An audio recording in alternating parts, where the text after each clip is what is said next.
Unacademy. Let's crack it. नमस्कार दोस्तों, pathfinder पर आप सभी का स्वागत है। मेरा नाम है निधि। दोस्तों, जैसा कि हम सभी जानते हैं कि इस समय लोकसभा का शीतकालीन सत्र चल रहा है, यानी विंटर सेशन चल रहा है, जिसमें कुछ महत्वपूर्ण बिल्स को इंट्रोड्यूस किया जा रहा है। इसी संदर्भ में टेलीकॉम बिल 2023 को लोकसभा में प्रस्तुत किया गया। अब इस बिल में सबसे महत्वपूर्ण बात तो ये है कि ये बिल 138 साल पुराना जो कानून है, जो रेगुलेट करता है हमारे यहाँ टेलीकॉम नेटवर्क्स को एक्सेट्रा को, उनको बदल देगा। कौन सा है ये बिल, इसके बारे में बात करेंगे। साथ में आपको ये बता दूं कि नेशनल सिक्योरिटी मतलब राष्ट्रीय सुरक्षा के हित में अगर सरकार चाहे तो कुछ कड़े कदम ले सकती है, उठा सकती है against the telecom operators and networks etcetera. जैसे कि वो सस्पेंड कर सकती है या फिर टेक ओवर कर सकती है टेलीकॉम नेटवर्क्स को। ये इस बिल में प्रावधान दिए गए हैं। तो एग्जैक्टली क्या है ये पूरा बिल, क्या क्या इसमें प्रोविजंस हैं, क्या क्या प्रपोजल्स हैं, इन सब चीज़ों के बारे में डिटेल में बात करते हैं। शुरुआत करते हैं विद द न्यूज़। तो telecom bill allows centre to take over suspend services over national security. Centre के take over any mobile network for public safety says the draft bill. जो बिल यहाँ लाया गया उसमें कहा गया है ना, जो ड्राफ्ट टेलीकम्युनिकेशन बिल है 2023 का, इसको इंट्रोड्यूस किया गया है लोकसभा में। और ये सरकार को अलाउ करेगा कि वो अगर राष्ट्र हित की बात है, in the interest of national security, वो टेक ओवर कर सकते हैं, मैनेज कर सकते हैं या फिर सस्पेंड कर सकते हैं सभी कुछ या सभी टेलीकम्युनिकेशन सर्विसेज नेटवर्क्स को, जब सरकार चाहे। तो बेसिकली यहाँ पर सरकार के पास थोड़ी एक्स्ट्रा पावर इसमें आ गई है, केंद्र सरकार के पास। इस बिल को कैबिनेट की मंजूरी अगस्त में ही मिल गई थी ना। जो टेलीकम्युनिकेशन बिल है ये रिप्लेस कर देगा 3 ब्रिटिश एरा के कानूनों को, ठीक है, जिसमें से 2 तो ब्रिटिश एरा के ही हैं, एक पोस्ट इंडिपेंडेंट कानून है। सबसे पहला है इंडियन टेलीग्राफ एक्ट ऑफ 1985, जो फिलहाल रेगुलेट करता है सभी चीज़ों को, इसको रिप्लेस कर दिया जाएगा इस बिल के द्वारा। दूसरा है Indian wireless telegraphy act of 1933, इसको भी रिप्लेस कर देगा। और telegraph wires unlawful possession act of 1950, इन तीनों कानूनों को ये रिप्लेस करने वाला है, जो कि लोकसभा में प्रस्तुत किया गया है। बिल पास होगा नहीं होगा ये सारी चीज़ें आगे आने वाले समय में पता लगेंगी, लेकिन फिलहाल आज ही इसको प्रस्तुत कर दिया गया है ना। इन सब के बारे में और डिटेल में बात करते हैं। बिल में क्या प्रावधान है, क्या प्रोविजन है, उनके बारे में बात करेंगे। बट बिफोर मूविंग फॉरवर्ड, ये मेरा छोटा सा इंट्रोडक्शन है दोस्तों। यहाँ पर this is my Telegram channel, जहाँ पर आप मुझसे जुड़ सकते हैं मेरी सभी क्लास की अपडेट शेड्यूल्स पीडीएफ्स के लिए। इसके अलावा अगर आप किसी भी डाउट, क्वेरी, कन्फ्यूजन के लिए जुड़ना चाहते हैं तो भी आप इस टेलीग्राम चैनल से जुड़ सकते हैं मेरे साथ। इसके अलावा एनडी लाइव 10 मेरा कोड है दोस्तों, this is my educators code, जिसका आप इस्तेमाल कर सकते हैं ऑफलाइन सब्सक्रिप्शंस के लिए, या फिर डिस्क्रिप्शन बॉक्स में और कमेंट सेक्शन में पिंड कमेंट में काउंसलिंग फॉर्म दिया है उसको फिल करने के लिए, वहाँ पे आपसे एजुकेटर कोड मांगा जाएगा। Do not forget to use my code ND live 10। इस कोड का जब आप इस्तेमाल करते हैं तो बेनिफिट ये है कि मैं आपको सपोर्ट करूँगी आपकी जर्नी में। मुझे पता होगा कि आपने मेरा कोड यूज़ किया, so that I can also help you. Alright, now Unacademy IAS में एडमिशन्स ओपन है for GS foundation success program 25-26। आप अभी जुड़ जाइए हमारे अनअकैडमी आईएएस सेंटर से, यानी ऑफलाइन सेंटर्स से, to start your UPSC journey. अभी आपको काफ़ी डिस्काउंटेड प्राइस मिल रहा है, 40% का फ्लैट डिस्काउंट मिल रहा है यहाँ पर आपको ऑफलाइन सेंटर्स में, अगर आप दिल्ली के एरिया में रहते हैं।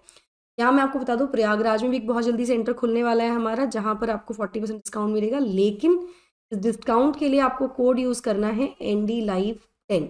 इस कोड को जब आप यूज़ करते हैं तो आपको 40% डिस्काउंट मिलेगा फीस में। क्लासेस हमारी 30 दिसंबर से शुरू हो रही हैं और 24 दिसंबर तक ये ऑफर अवेलेबल है आपके लिए। इसके अलावा अगर आप स्कॉलरशिप अवेल करना चाहते हैं तो QR कोड को स्कैन कर लीजिए और डिटेल्स आपको सारी यहीं पर मिल जाएंगी।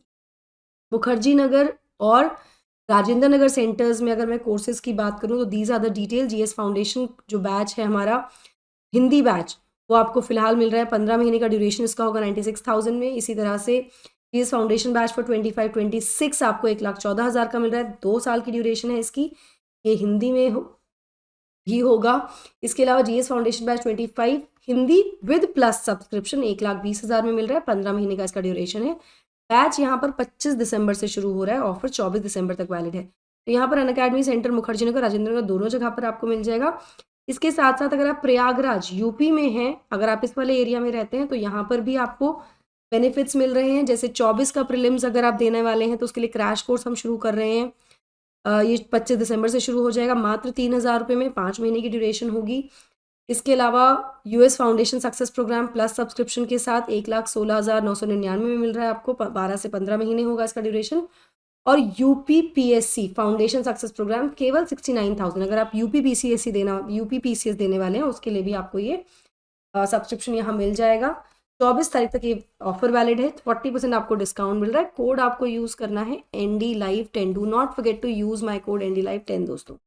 चलिए, अब इस टेलीकॉम बिल में स्पेशल क्या है।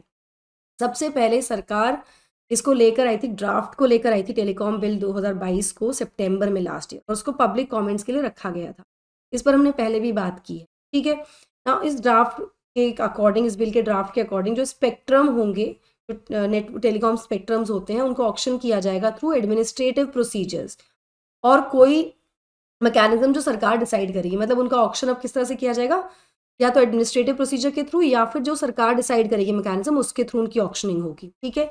नाउ अपार्ट फ्रॉम दिस, जो पेनल्टीज हैं टेलीकॉम कंपनीज की, उनको भी रिकंसिडर किया जाएगा। यहाँ मैं आपको बता दूं कि पहले क्या होता था, पहले 50 करोड़ तक की पेनल्टीज लगाने का प्रावधान था, उसको घटाकर 5 करोड़ लाने की बात की जा रही है। तो एक तरह से हम ये देख सकते हैं कि काफ़ी कुछ चीज़ों को लिबरल यहाँ पर किया जा रहा है। ऑन दी अदर हैंड, बहुत सारी चीज़ें केंद्र सरकार अपने कंट्रोल में भी यहाँ पर ले रही है इस बिल के द्वारा, जो प्रपोजल्स दिए गए हैं, ठीक है। इसके अलावा जो लाइसेंस संबंधित ऑफेंसेज हैं, उनको नॉन कॉग्निसेबल बनाने के लिए भी इसमें प्रावधान दिया गया है, यानी कि मजिस्ट्रेट के इंटरवेंशन के बाद ही पुलिस यहाँ पर कार्रवाई कर पाएगी लाइसेंस ऑफेंसेज में भी, ठीक है।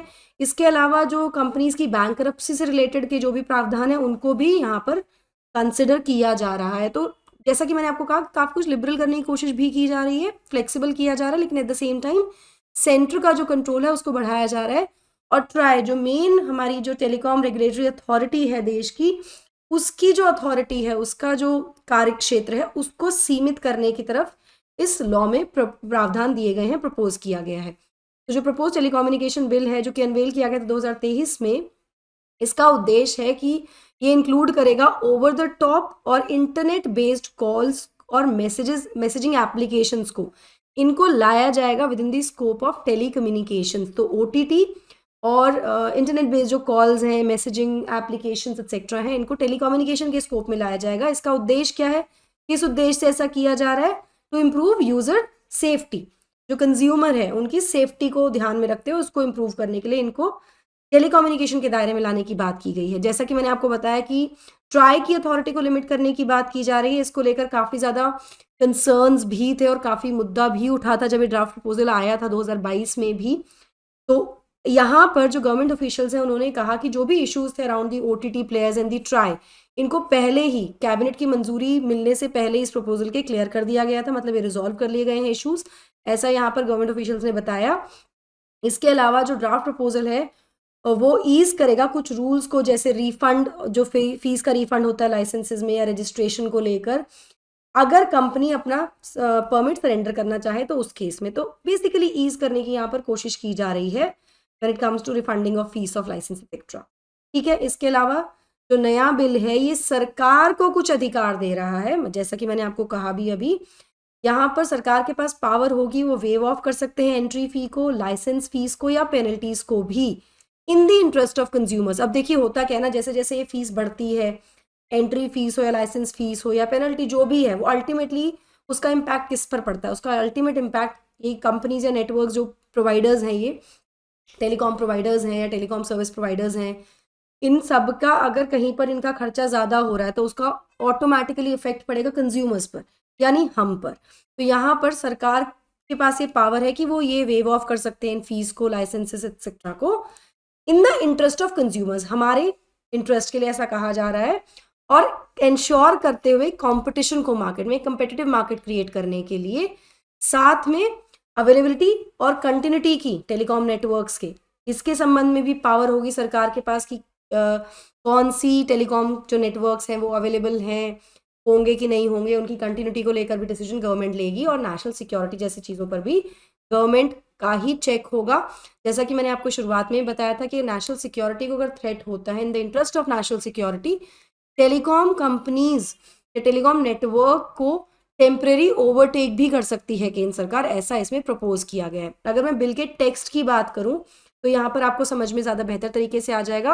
On the occurrence of any public emergency, किसी भी पब्लिक इमरजेंसी के समय पर, इंक्लूडिंग डिजास्टर मैनेजमेंट या फिर in the interest of public safety, केंद्र सरकार या राज्य सरकार या कोई भी ऑफिसर जो कि स्पेशली ऑथराइज किया गया है इस बिहाफ पर बाय द सेंट्रल गवर्नमेंट और स्टेट गवर्नमेंट, अगर वो सेटिस्फाइड है, ये नेसेसरी हो गया है, ऐसा करना जरूरी हो गया है by the notification, take temporary possession of any telecommunication service, telecommunication service का पोजेशन वो ले सकते हैं या फिर टेलीकम्युनिकेशन नेटवर्क का फ्रॉम एन ऑथराइज्ड एंटिटी, मतलब वो ओवरटेक कर सकती है केंद्र सरकार या राज्य सरकार डिपेंडिंग ऑन द सिचुएशन, यहाँ पर ऐसा इस बिल में कहा गया। इसके अलावा जो मान्यता प्राप्त जर्नलिस्ट हैं, यहाँ पर ये कहा गया कि जो उनके मैसेजेस हैं उनको इंटरसेप्ट नहीं किया जाएगा, मतलब उनको थोड़ा सा एक यहाँ पे लेवे दे दिया गया है, उनको इंटरसेप्ट नहीं करेंगे जब तक कि उनका जो ट्रांसमिशन है वो प्रोहिबिटेड नहीं है under the national security clause, मतलब जिस तरह के वो मैसेजेस दे रहे हैं वो उसका ट्रांसमिशन प्रोहिबिट नहीं, प्रतिबंधित नहीं किया गया है, तो उसको भी इंटरसेप्ट नहीं किया जाएगा। तो एक थोड़ा सा यहाँ पर एक विंडो दे दी गई है। तो यहाँ पर जो कोट अनकोट कहा गया है वो ये कहा गया है कि प्रेस मैसेजेस जिसमें कि जो इंटेंडेड है टू पब्लिश इन इंडिया, जो भारत में पब्लिश होंगे, of the correspondence accredit to central और स्टेट गवर्नमेंट, जो भी जर्नलिस्ट हैं, जो मान्यता प्राप्त जर्नलिस्ट हैं, उनको इंटरसेप्ट नहीं किया जाएगा, ना ही उनको डिटेन किया जाएगा जब तक कि उनका जो ट्रांसमिशन है, जो मैसेजेस हैं या जो भी प्रेस रिलीज आ रही है वो प्रोहिबिटेड नहीं है, प्रतिबंधित नहीं है under clause A of subsection 2 के ड्राफ्ट बिल में आगे कहा गया, मतलब जो प्रपोजल दिया गया है।